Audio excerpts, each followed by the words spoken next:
Countdown शुरू हो चुका है। बस कुछ ही दिनों की बात है और शायद इतिहास खुद को फिर से लिखने वाला है,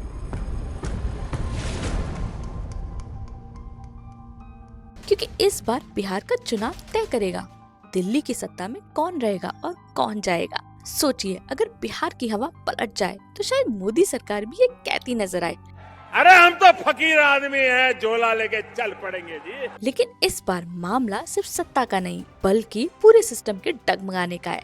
तो आइए आज हम इंडिया डिकोड में समझते हैं कैसे बिहार का एक चुनाव दिल्ली की पूरी सरकार को पलट सकता है। I am doctor Minali, let's get started. 2024 का चुनाव, मोदी की तीसरी पारी, नारा था अब की बार 400 पार। अब 400 पार।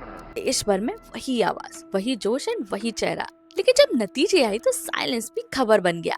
बीजेपी रुक गई 240 सीटों पर, कांग्रेस पहुंची 99 पर। यानी पहली बार मोदी राज में किसी को भी फुल मेजॉरिटी नहीं मिली। अब शुरू हुआ ऑफर वाला दौर, जहां छोटी पार्टियां बन गई चाबियां। सबसे पहले एंट्री हुई बिहार के पुराने खिलाड़ी नीतीश कुमार की।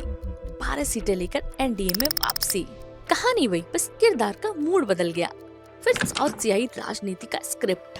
आंध्र प्रदेश के चंद्रबाबू नायडू अपने 16 सीटों के साथ एनडीए में जुड़े और कुछ रीजनल पार्टियां भी इस बार अलायंस में शामिल हुई। कैलकुलेटर निकाला और नंबर जोड़े गए।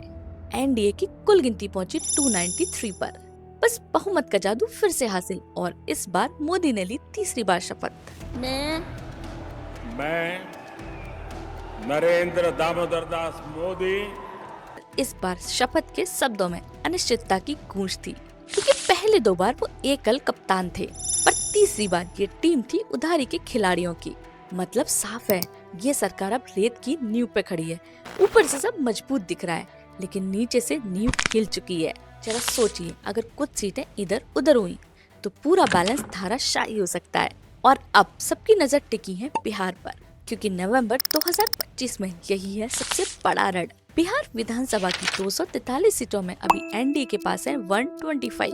बहुमत चाहिए 122 की, यानी बस 4 सीटें भी खिसकी तो नीतीश कुमार की सरकार गिर सकती है। और अगर पटना की कुर्सी हिली तो लहर सीधे दिल्ली तक पहुंचेगी, क्योंकि इस बार बात सिर्फ राज्य की नहीं बल्कि पूरे सेंटर पावर की है। ये बिहार अब बस चुनाव नहीं बल्कि मोदी सरकार की सर्वाइवल परीक्षा बन चुका है।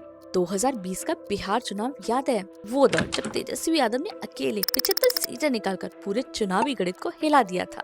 कांग्रेस और बाकी दलों को जोड़ें तो आंकड़ा पहुंचा था 110 सीटों पर, यानी मेजॉरिटी से बस 12 सीटें दूर। आज वही आंकड़ा नीतीश कुमार के सर पर मंडरा रहा है। शायद इसीलिए उन्होंने अचानक से मुख्यमंत्री महिला रोजगार योजना लॉन्च की और कहा हर घर महिला को 10,000 रूपए की मदद मिलेगी। लेकिन बिहार के लोग पूछ रहे हैं, क्या रोजगार का वादा सिर्फ ट्रांसफर नोटिफिकेशन में बदलेगा? राजनीति में कहा जाता है, जब नेता पैसा बांटने लगे तो समझो कुर्सी डगमगा रही है। अगर ये 10,000 रूपए का तुरुप का पत्ता फेल हो गया तो नीतीश कुमार फिर से वही करेंगे जो वो सबसे अच्छे से करते हैं, पलटी। सोचिए, अगर बिहार में महागठबंधन जीत गया तो नीतीश बिना एक पल गवाए काम बदल लेंगे, क्योंकि उनकी पहली और आखिरी प्रायोरिटी है मुख्यमंत्री की कुर्सी, और बदले में वो अपनी 12 सीटें राहुल गांधी को सौंप देंगे। यदि बस इतना ही हुआ तो दिल्ली की हवा ही बदल जाएगी। एनडीए का आंकड़ा 293 से फिसलकर 281 पे आ जाएगा। सरकार अभी बचेगी पर सिर्फ नाम की, और यहीं से एंट्री होगी दक्षिण के किंग मेकर चंद्रबाबू नायडू की।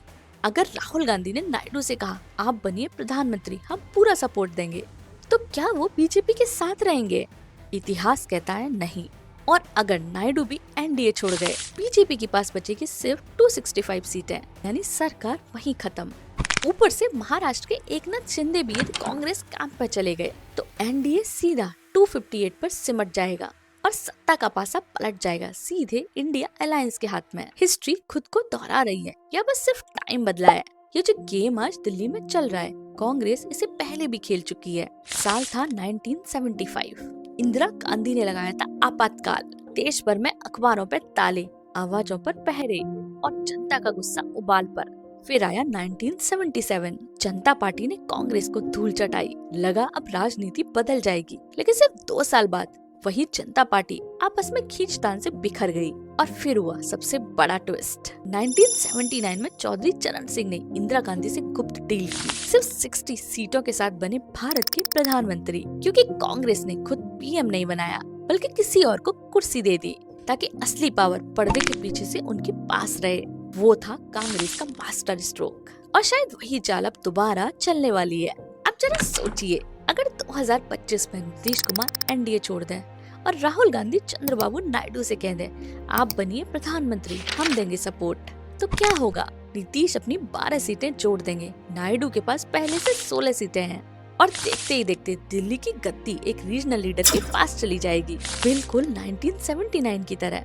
इतिहास दोहराने को तैयार है, बस नाम बदले हैं पर किरदार नहीं। तो क्या फिर हमें मिलेगा एक ऐसा प्रधानमंत्री जिसकी अपनी पार्टी के पास 20 से भी कम सीटें हों? क्या चंद्रबाबू नायडू बनेंगे 2025 के चरण सिंह? और क्या मोदी सरकार नवंबर 2025 तक टिक पाएगी? क्योंकि इस बार चुनाव सिर्फ बिहार का नहीं, पूरे भारत की दिशा का है। एक तरफ मोदी की तीसरी इनिंग्स, दूसरी तरफ गठबंधन की नई चालें और बीच में खड़ा है बिहार, जो तय करेगा भारत को कौन चलाएगा।